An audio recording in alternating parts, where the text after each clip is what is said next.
جو مواقع ہمارے ہاتھوں سے ضائع ہو رہے ہیں اس کی ایک بہت بڑی وجہ یہ کہ ہمارے بحیثیت قوم کے ہمارے اندر نظم و ضبط نہیں ہے، ڈسپلن نہیں ہے، حکومت کی رٹ بھی نہیں ہے اور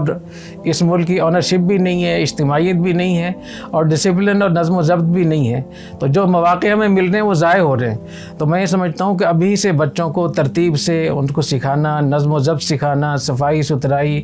اساتذہ کا ادب احترام، والدین کی اطاعت، والدین کی خدمت، پڑوسیوں کے حقوق، ایک دوسرے کے ساتھ کیسے مل کے چلنا ہے، باقاعدہ ان کو عملی مشق کروائیں، صرف پڑھائیں نہیں بلکہ ان کی تربیت بھی کریں۔ جب آپ ان کو یہ پڑھاتے ہیں کہ آپ اپنے پڑوسی کا خیال رکھیں تو بچوں کے ذمہ لگائیں کہ وہ پھر بتائیں، رپورٹ دیں کہ انہوں نے اپنے پڑوسی کے ساتھ کیا معاملہ کیا۔